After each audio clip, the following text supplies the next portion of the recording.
Bonsoir à toutes et tous. Alors, je fais ce petit direct par rapport au programme de ce soir, questions-réponses que nous aurons sur la plateforme de l'école de la foi. J'aimerais dire ceci. L'école de la foi est une plateforme que l'Éternel a établie depuis 2008. Depuis 2008, et le premier étudiant ou le premier élève de l'école de la foi était mon fils Ézéchiel Leno. Ensuite, Pierre Diawara et jusqu'à aujourd'hui. Ézéchiel était la première génération. Ézéchiel et ses amis, Diawara, Pierre Diawara et le frère Tanou, ils étaient la première génération. Le frère Béni, Pascal, ils étaient la première génération. Il y a eu une deuxième génération, il y a eu une troisième génération. Aujourd'hui, la quatrième génération, c'est maintenant la génération qui se trouve en ligne. Et je remercie le Seigneur pour ce que le Seigneur a fait à travers l'école de la foi depuis 2008 jusqu'à maintenant. L'école de la foi, l'Éternel a établi cette école pour pouvoir vraiment nourrir ses enfants, pour pouvoir établir ses enfants dans sa parole, pour pouvoir permettre à ce que ces enfants puissent croître spirituellement, pour que ces enfants puissent être des fils bien établis dans le royaume de Dieu, bien établis. C'est ça.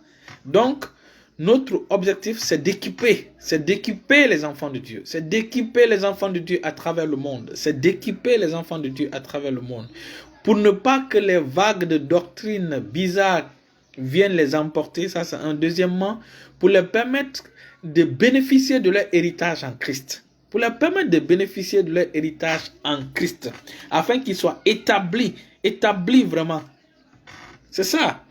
Parce que la Bible déclare que c'est pour notre liberté que Christ nous a libérés. C'est pour la liberté que Christ nous a libérés. Donc, cette liberté, dans tous les domaines de la vie qui frappent ce monde, nous devons être libres dans tous ces domaines. Et l'école de la foi nous permet d'être équipés pour pouvoir marcher par la foi, pour pouvoir accéder, pour pouvoir prendre, pour pouvoir s'approprier tous les dons que Dieu nous a donnés. Et à travers l'école de la foi, nous découvrons des mystères. Et le Saint-Esprit continue à nous enseigner. Et nous découvrons des mystères cachés, des mystères extraordinaires. Comme par exemple, le mystère de... Comme par exemple... Ok, merci. Comme par exemple, le mystère de... Comme par exemple, le mystère des bébés spirituels dans le royaume de Dieu. Ça fait partie des choses que l'Éternel a permis pour qu'on puisse accéder à ça. Les mystères des bébés spirituels. Donc l'école de la foi nous permet vraiment d'être établis dans le royaume de Dieu. Ensuite, nous avons vu le mystère des 12 corbeilles. Le mystère des 12 corbeilles que nous viendrons étaler, détailler. Ce mystère est très puissant. Ce mystère est très puissant. Et ensuite, nous avons le mystère du fouet. Le mystère du fouet que Jésus avait dans le temple. Le Saint-Esprit nous permettra de rentrer en profondeur de ces choses. Et j'ai aussi dit que nous allons commencer à voir le prophétique. Parce que il faut que le prophétique, même quand je parle comme ça, je sens la présence du Saint-Esprit, je sens l'onction. Le prophétique a été longtemps mystifié dans la maison de Dieu, dans le royaume de Dieu. Et il faut que ce prophétique soit démystifié. Il faut que ce prophétique soit démystifié. Parce que le Seigneur a dit lui-même, dans ces derniers temps, je répandrai de mon esprit sur toute chair. Il dit, vos fils et vos filles prophétiseront. C'est pas normal que des choses arrivent dans l'église et que aucun membre de l'église ne soit au courant. Aucun membre de l'église ne soit au courant. Vous savez, le prophétique est capital, le prophétique est important. Le prophétique nous donne la direction. Et non seulement le prophétique nous donne la direction, mais le prophétique est l'étendard que l'Éternel lève pour pouvoir protéger son peuple.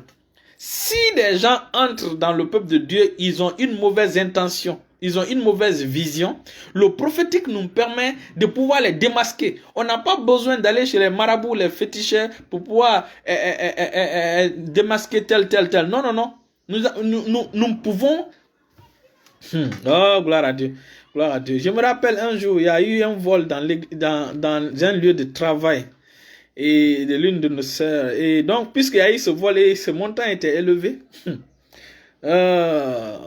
ils ont dit à tout le monde, aux filles qui étaient là-bas, on lui donne tel jour pour pouvoir venir déposer. S'il ne déposait pas, alors, puisque la personne n'a pas déposé, la date est passée, l'église a envoyé, mon papa spirituel a envoyé une délégation et on est parti dans le lieu.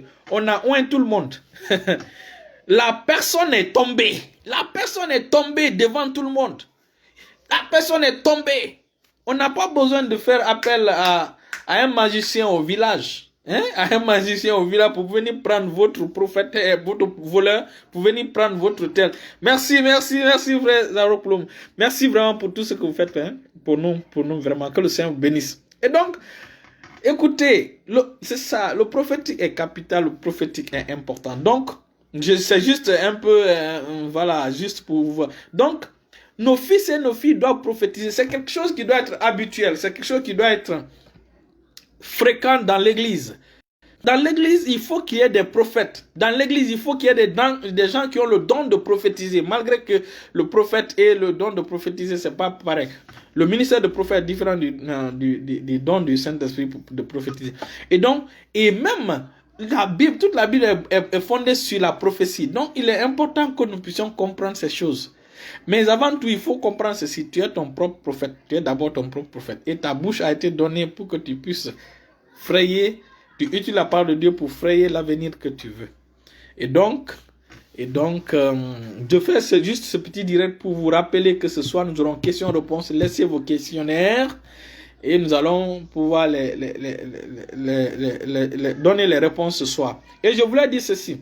Je vais commencer à faire des petites vidéos pour conseiller nos sœurs. Pour conseiller nos sœurs chrétiennes parce que facilement, elles se laissent emporter par la mentalité de ce monde, par les idées de ce monde. Et nous avons la responsabilité de protéger nos sœurs en Christ. Les jeunes en Christ, c'est très facile. Moi, c'est très facile de gérer les jeunes en Christ. C'est les sœurs qui sont un peu difficiles, Donc, je prendrai le temps vraiment d'approfondir des enseignements à ce niveau. Donc, Satan n'est pas votre ami, donc n'écoutez pas les conseils de Satan. L'Éternel bénit celui qui refuse d'écouter le conseil du méchant. La Bible est claire là-dessus. L'Éternel bénit. L'Éternel te bénit simplement parce que tu as refusé d'écouter le conseil des méchants. C'est ça. Le livre des psaumes commence par ça. Psaume 1.1. C'est ça. Il dit, heureux l'homme qui ne marche pas selon le conseil des méchants. Heureux, c'est-à-dire béni est l'homme qui ne marche pas selon le conseil des méchants. Donc, l'Éternel te bénit du fait que tu refuses d'écouter le conseil des méchants. Alors, voilà, donc, restez bénis à ce soir. Merci. On revient ce soir à 20h pour répondre aux questions-réponses. Peu importe les questionnaires que vous avez dans la Bible, posez, et puis on va les répondre ce soir. Restez bénis au nom de Jésus. Amen.